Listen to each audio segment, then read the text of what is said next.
Hello, everyone, and welcome to Soul Stained Ink. My name is Beth, and I sound terrible. Over the weekend, I was sick and ended up not being able to have my girls. Went to the doctor, popped for strep throat, was tested for everything else, came back negative. Put me on antibiotics. My fever broke. I was doing much better.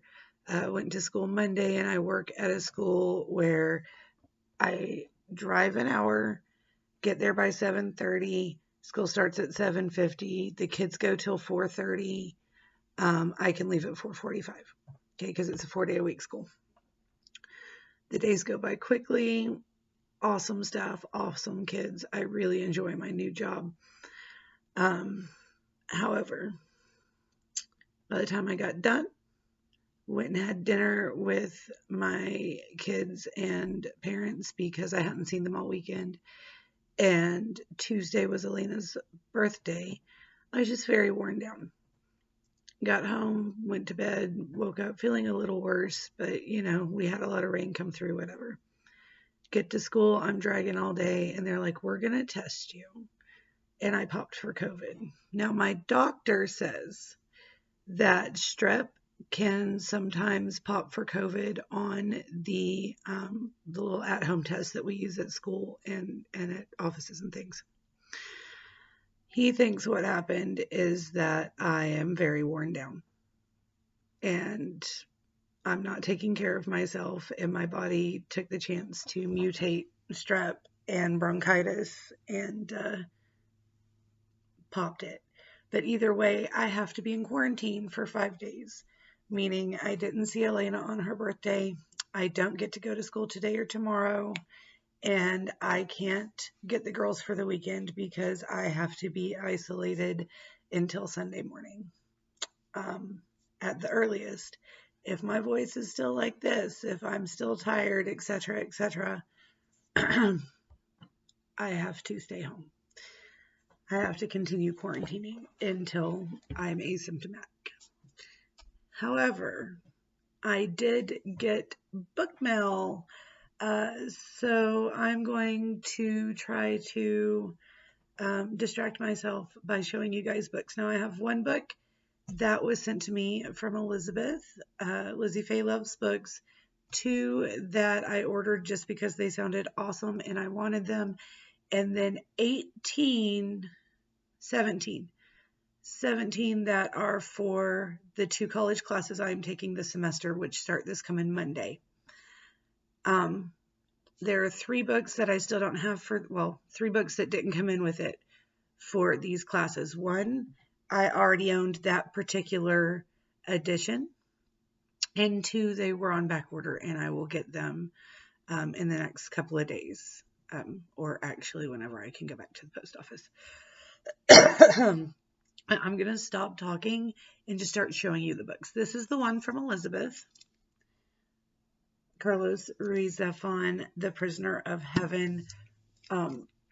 She found this old library edition and sent it to me, and it is gorgeous, and I love it. It's got the deckled edges, and look at those end papers.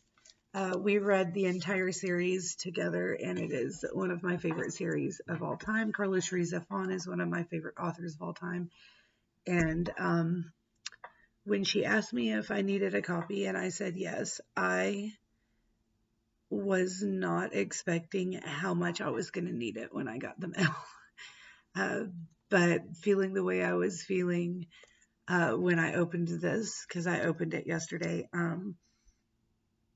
this definitely made my whole afternoon. All right, the 2 I ordered. This is Pumpkin Picking with Murder, an Otter Lake mystery by Orly Wallace. Now, I am really not sure what number this is in the series. I think this is number 2, and the first one is called Skinny Dipping with Murder. Yes, I don't have Skinny Dipping with Murder, and I should pick it up so that I can then read them in order, but pumpkins make me happy. And pumpkin picking with murder sounded fun. Yes. All right. And then A Dead and Stormy Night. This is the first in the Nevermoor Bookshop Mysteries series by Stephanie Holmes. Now,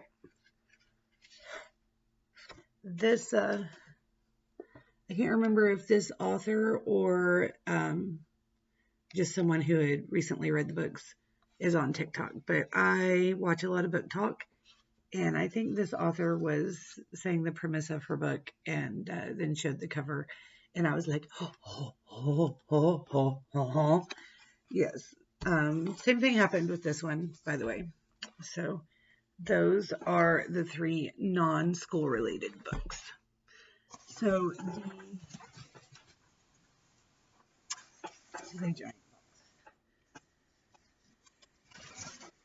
the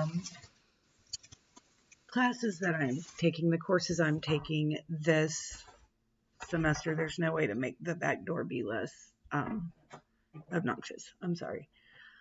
The courses I am taking this semester are British Irish literature and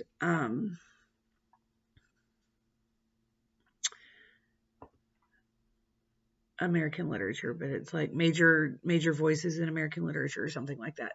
Now, I've taken both of those before, but there are those classes where the focus changes, so you can get more credit if you take them and it's a different focus than the last time you took it, right?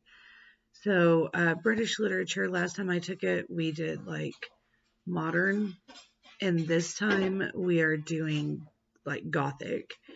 And American literature is like modern, like super modern. You'll see what I mean here in a minute. And I'm pretty sure you're going to be able to tell the difference between the 2 classes. So I'm not going to be like, this is for one, this is for the other. All right, we've got The Changeling by Victor Lavelle. I'm excited for all these, by the way.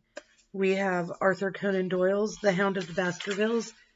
Do I own the complete works of Sherlock Holmes, or the complete set of Sherlock Holmes in 2 different editions, as well as multiple smaller editions? And so I have The Hound of the Baskervilles in at least 3 different ways. Yes, this makes number 4. I owned 9 of the 20 books we had to order. None of them were in the editions that were on the list. Could I have just not ordered those 9 and hoped that I wasn't required to know anything about the introduction or whatever? Yes. Would that have been fine? Probably. Did I order them all anyway? Have you met me? Look at that cover. I love it. It's like a terrible, horrible cover. It's amazing.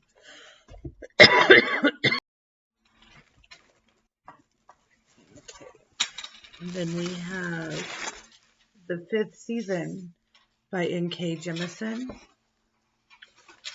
I've never read it, and I didn't own a copy, which shocked me. The Only Good Indians by Stephen Graham Jones.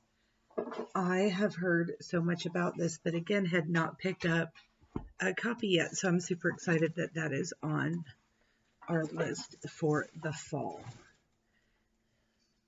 What is this one? Gothic Fiction, edited by Gerald E. Hogle. This is the Cambridge companion to Gothic Fiction.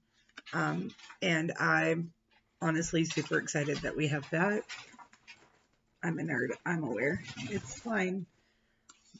The Dark Fantastic by Ebony Elizabeth Thomas. Race and the Imagination from Harry Potter to the Hunger Games.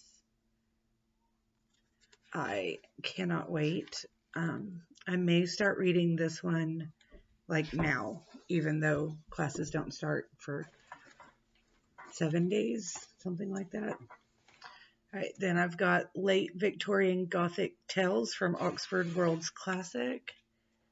I may read some of these too. I've got time.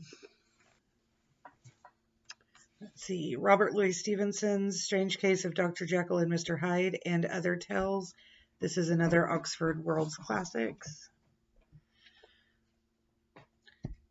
Victor Lavelle's The Ballad of Black Tom.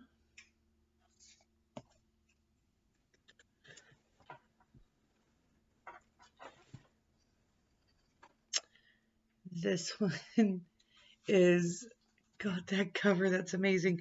Penguin Classics, Christmas Carol, and Other Christmas Writings by Charles Dickens.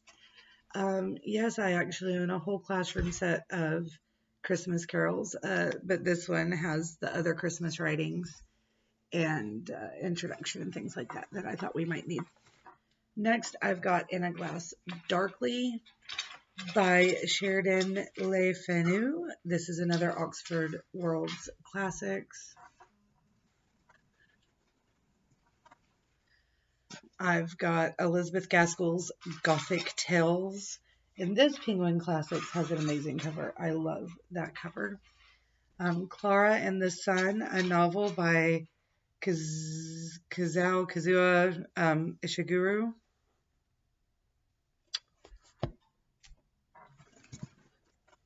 Some of you are going to be very excited to see this one.